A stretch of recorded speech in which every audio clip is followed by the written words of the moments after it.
आज की वीडियो में हम देखते हैं मानचित्र नामक चैप्टर के क्वेश्चन आंसर। और क्वेश्चन नंबर 1 है हमारा, निम्नलिखित प्रश्नों के उत्तर दीजिए। क्या है मानचित्र, क्या है मानचित्र के दो प्रयोग लिखिए। उत्तर में हम लिखेंगे किसी भी स्थान का जो मानक चित्र है वही मानचित्र है। मानचित्र के प्रयोग गांव, कस्बा, जिला, राज्य एवं देश को मानचित्र द्वारा दर्शाया जाता है। हम विश्व का अथवा इसके किसी एक भाग का मानचित्र तैयार कर सकते हैं और उसमें जो चाहे दर्शा सकते हैं। नेक्स्ट है हमारा, मानचित्र में उत्तर दिशा किधर प्रदर्शित की जाती है।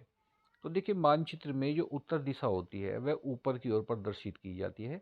अगर हम दिशा की बात करें, देखिए अगर हम ये ऐसे देखें तो उत्तर दिशा हम हमेशा ऊपर की ओर प्रदर्शित करते हैं। इधर हम पूर्व दिशा प्रदर्शित करते हैं, इधर पश्चिम दिशा प्रदर्शित करते हैं और नीचे की ओर दक्षिण दिशा प्रदर्शित करते हैं।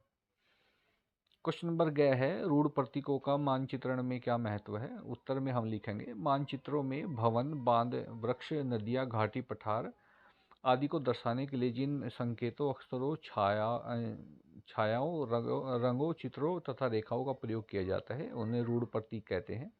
इन प्रतीकों के उपयोग के संबंध में एक अंतर्राष्ट्रीय समिति जो सह सहमति है समिति है, ये रूढ़ प्रतीक कम स्थान में अधिक जानकारी और प्रदान करते हैं और इनके प्रयोग से मानचित्र को आसानी से समझा जा सकता है तथा इनका अध्ययन करना आसान होता है। मानचित्रों की एक विश्वव्यापी भाषा होती है जिसे सभी आसानी से समझ सकते हैं। नेक्स्ट है क्वेश्चन घ, सूर्य के माध्यम से चारों दिशाओं को बताइए तथा अपनी अभ्यास पुस्तिका पर लिखिए। हम लिख सकते हैं, देखिए सूर्य जिधर से निकलता है वह पूर्व दिशा होती है, जिधर छिपता है वह पश्चिम दिशा होती है। सूर्य के निकलने की दिशा में यदि हम मुंह करके खड़ा हो जाएं तो दाएं हाथ की तरफ दक्षिण होता है और बाएं हाथ की तरफ उत्तर दिशा होती है। घ के बाद ये अंग है, मानचित्र तथा रूपरेखा चित्र में क्या अंतर है। तो सबसे पहले हेडिंग डालेंगे हम मानचित्र और इसमें लिखेंगे किसी भी स्थान का मानक चित्र मानचित्र कहलाता है। और अगर रूपरेखा चित्र की बात करें तो यदि कोई, देखिए रूपरेखा चित्र भी हम हेडिंग डाल लेंगे, और यदि कोई मानक चित्र पैमाना मानकर बनाया जाता है तो उसे रूपरेखा चित्र कहते हैं। इससे किसी स्थान के विषय में सही जानकारी जल्दी प्राप्त हो जाती है। नेक्स्ट है, मानचित्र में पैमाना क्या है। देखिए, पैमाना मानचित्र का मापक या प्रदर्शक होता है। इसकी मदद से लंबी दूरियों को छोटी रेखाओं से, बड़े आकार को छोटे आकार में तथा धरातल के स्थानों की वास्तविक दूरी को कागज पर प्रदर्शित कर सकते हैं।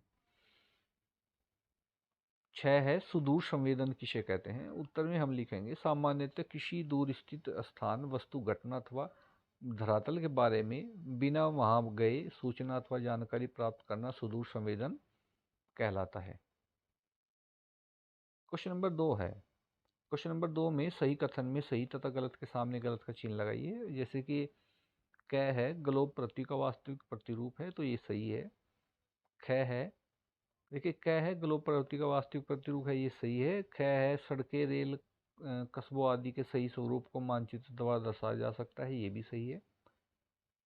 ग है, दिक्सूचक यंत्र की चुंबकीय सुई सदैव उत्तर दक्षिण दिशा में ठहरती है, ये भी सही है। और मानचित्र का निचला सिरा उत्तर दिशा को दर्शाता है, ये गलत है, क्योंकि ऊपर का जो सिरा है वो उत्तर दिशा को दर्शाता है और नीचे का जो है दक्षिण दिशा को दर्शाता है। क्वेश्चन नंबर 3 है, स्तंभों का मिलान कीजिए। आप सभी के सामने ये मिलान हुए हैं, इस प्रकार ये आप अपनी जो है बुक में मिलान कर लेंगे। जैसे इन्होंने पर्वत और पठार का मिलान किया है भौतिक मानचित्र के साथ, राज्यों की सीमाएं राजनीतिक मानचित्र के साथ, वर्षा का वितरण जो है थीमेटिक मानचित्र, और भूमि उपयोग क्षेत्र जो है भू राजस्व मानचित्र। तो देखिए, ये था हमारा क्वेश्चन नंबर 3 है और ये हमारे मानचित्र नामक चैप्टर के क्वेश्चन आंसर है। नेक्स्ट वीडियो में फिर हाजिर होते हैं। धन्यवाद।